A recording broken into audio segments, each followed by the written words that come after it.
श्रवण कीर्तन मनन या साधनांचा आम्हाला अवलंब करता येत नाहीये. आता कुठला मार्ग अवलंबायचा, पूजन करायचं असं मगाशी त्यांनी आपल्याला एकदा सांगितलं.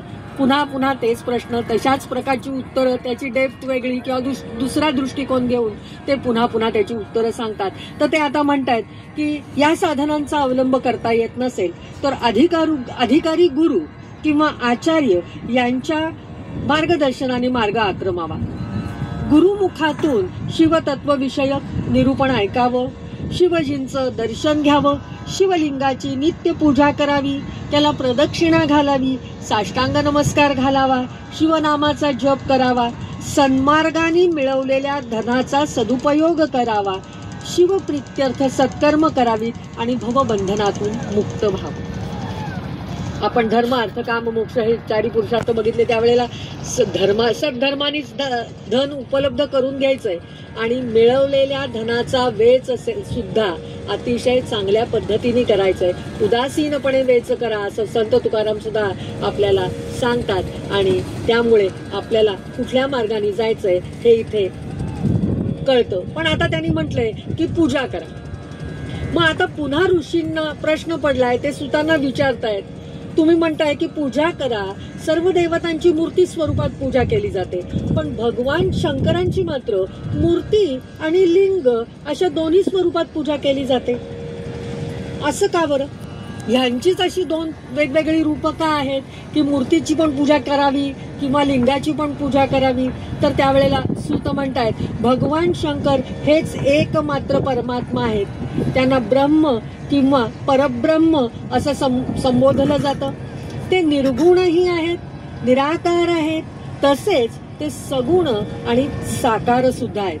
म्हणून त्यांची दोन्ही स्वरूपात पूजा केली जाते.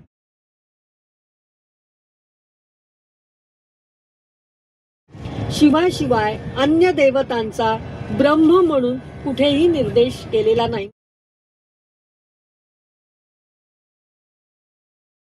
म्हणजे वेदात किंवा उपनिषदात किंवा सगळ्या आध्यात्मिक ग्रंथामध्ये जे ब्रह्मतत्वाचा निर्देश केलेला आहे, उल्लेख केलेला आहे, ते शिवतत्वाचाच उल्लेख केलेला आहे. आपल्याला चिन्ह सिम्बॉल लागतं काहीतरी, म्हणून ते सिम्बॉल आपण घेतलेलं आहे. आणि त्यामुळे आता पुन्हा असा प्रश्न पडलेला आहे की या लिंगाचा आविर्भाव कसा झाला, असा प्रश्न विचारलेला आहे. त्याचा आपण बघूया एक विरामानंतर. तो पण आपण नमः शिवायचा जप घेणार आहोत. ओम नमः शिवाय, ओम नमः शिवाय, हर हर भोले नमः शिवाय, ओम नमः शिवाय, ओम नमः शिवाय, हर हर भोले नमः शिवाय, ओम नमः शिवाय, ओम नमः शिवाय, हर हर भोले नमः शिवाय, शिवाय, ओम नमः शिवाय, हर हर भोले नमः शिवाय. शंकर शंकर, जय जय शंकर, शंकर शंकर, जय जय शंकर.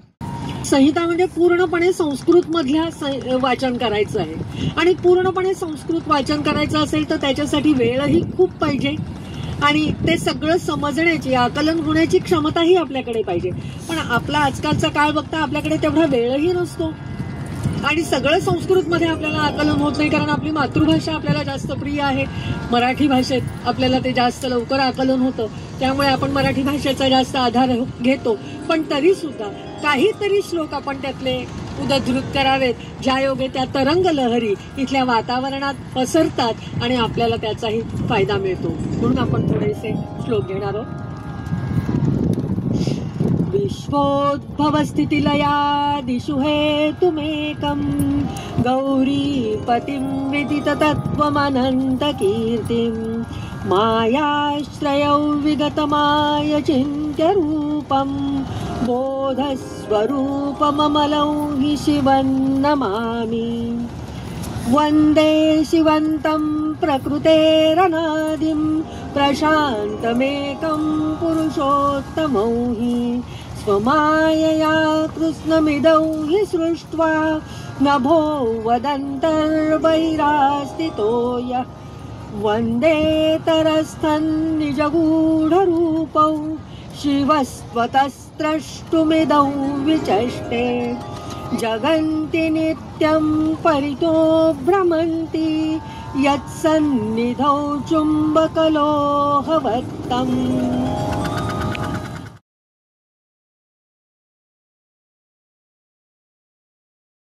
स्थिती आणि लय इत्यादीचे एकमात्र कारण आहे। गिरिराज कुमारी उमेचे पती आहेत, तत्वज्ञ आहेत, ज्यांच्या कीर्तीला अंतच नाही, जे मायेचा आश्रय घेऊनही मायेपासून अत्यंत दूर आहेत, ज्यांचे स्वरूप अचिंत्य आहे, त्या विमलबोध स्वरूप भगवान शिवजींना मी नमस्कार करतो। ज्यांनी आपल्या मायेने सर्व विश्वाची निर्मिती केली, जे या विश्वाला अंतर्बाह्य व्यापून आहेत। पुन्हा पुन्हा आपल्याला ज्या वेळेला आपण श्लोक म्हणतो त्या श्लोकातनं भगवंतांचं वर्णन करताना विश्वाला व्यापून असलेले, विश्वाच्या आतमध्ये राहणारे, सर्व जीवांच्या आत एक अंशमात्रांनी राहणारे असं त्यांचं वर्णन केलं जातं। आपण जर विष्णू सहस्रनाम म्हणत असाल तर आपल्याला पहिला श्लोक माहितीये, ओम विश्वम विष्णुर वषट्कार। तिथे सुद्धा भगवान विष्णूंचं हेच रूप त्यांनी सांगितलंय। विश्वम, विश्वाला व्यापून, अंतर्बाह्य व्यापून असलेले, विश्वात राहणारे विष्णू। विष्णू म्हणजे ज्यांचं व्यापकत्व आहे असे हे एकांशेन स्थितो जगत असं भगवंतांनी गीतेत सुद्धा म्हटलेलं आहे। किंवा देवी भागवतात सुद्धा असंच म्हटलंय की मी एकांशाने स्थितो जगत, सगळ्या एकांशाने मी सगळ्यांच्या ठिकाणी राहते। म्हणजे हे तत्व आहे। त्यामुळे तुम्ही देवी म्हणा, देव म्हणा, हर म्हणा, हरी म्हणा, ब्रह्म म्हणा, काही म्हणा, हे तत्व सगळ्या विश्वाला व्यापून उरलेलं, ब्रह्मांडाला व्यापून उरलेलं असं तरी ते वेगळं स्वतः।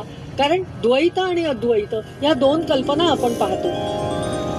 मी आणि तू वेगळा आहेस ही कल्पना आपण नेहमी बघत आलो। सगुण रूपामध्ये तो देव असतो आणि मी साधक असते आणि मी त्याची भक्ती करते। अद्वैत रूपामध्ये त्याचं माझं एकत्व दाखवलेलं आहे आणि सगळ्या संतांच्या ठिकाणी हे एकत्व आपल्याला दिसतं। ते अद्वैत रूपात भगवंतांची पूजा करतात, आपण मात्र तो वेगळा, तो देव्हाऱ्यात बसलाय, मी त्याची पूजा करतो म्हणजे मी त्याच्यावर उपकार करतो हा भाव आपला असतो। तो वेगळा आहे, मी वेगळा आहे, म्हणजे एक आपण कर्म म्हणून ती पूजा उरकतो। उरकली बाई एकदाची पूजा, आता दिवसभर बघायला नको। अरे तू नाही पूजा केलीस तरी तो आहेच ना, तू त्याच्याकडे नाही बघितलीस तरी तो तुझ्याकडे बघतोय, कारण तो तुझ्यात बसलाय। आणि तो म्हणतो, भगवंतानी भगवद्गीतेत सुद्धा म्हटलंय की मी साक्षी भावाने सगळं बघतोय, तुला मी बुद्धी दिलीये, कर्म करण्याचं स्फुरण दिलेलं आहे, तू कर्म करत राहा, मी साक्षी भावाने बघतोय तू कुठलं कर्म करतोयस आणि त्याचं फळ देण्याचं काम माझ्या हातात मी ठेवलेलं आहे। ते तुझ्याकडे तू मागितलंस तरी ते मिळेल अशातला भाग नाही। तुझ्या कर्मानुरूप मी चांगलं वाईट जे असेल ते फळ देण्याचं काम मी करतो। तसं ज्या वेळेला आपण विष्णूंचा विचार करतो त्यावेळेला सुद्धा आपल्याला सगळ्यांना घरोघरी म्हटली जाणारी जी प्रार्थना आहे, शांताकारं भुजगशयनं, म्हणजे त्याचं स्वरूप कसं आहे, त्या तत्वाचं स्वरूपच शांत स्वरूप आहे। नाव घेतल्यानंतर मनाला तुम्हाला शांतीच वाटली पाहिजे। तुमच्या मनातली अस्वस्थता क्षणार्धात नाहीशी होते असं जे तत्व आहे ते आपल्याला शांत असलेलं तत्व आहे। त्या पुरुषोत्तम शिवजींना मी नित्य नमस्कार करतो। पुढे ते म्हणतात की ज्याप्रमाणे लोखंड चुंबकाकडे आकर्षित होऊन त्याच्या पाशीच लटकत राहतं, त्याप्रमाणे हे सर्व विश्व ज्याच्या आसपास भ्रमण करतं, जे अन्य कोणाचंही सहाय्य घेतल्याशिवाय स्वतःमधूनच विश्व निर्माण करण्याची लीला करतं, जे सर्वांच्या अंतर्यामी स्थित आहे, ज्याचे स्वरूप अत्यंत गूढ आहे, त्या भगवान शिवजींना मी आदराने नमस्कार करतो। स्वतःमधूनच विश्व निर्माण करणं आणि स्वतःमध्येच त्याचा लय घडवून आणण्याची कृती करणारे असे हे भगवंत आहेत।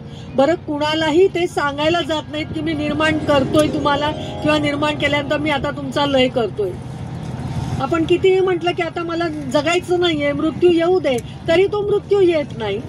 आणि जन्माला यायचंय म्हणून आपल्याला जन्माला येता येत नाही, त्याच्या इच्छेने आपण जन्माला येतो आणि त्याच्या इच्छेने आपला लय होतो, हे आपल्या हातात नाहीये। एक साधा क्षुद्र कोळी स्वतःमधूनच ती लाळ निर्माण करतो, म्हणजे ते त्याच्यासाठी लागणारं खाद्य जमा व्हावं, भक्ष्य जमा व्हावं। मग एखादा कीटक त्या जाळ्यात अडकतो, त्याचा तो ग्रास करून टाकतो आणि पुन्हा ते जाळं तो आपल्यामध्ये लय करून घेतो।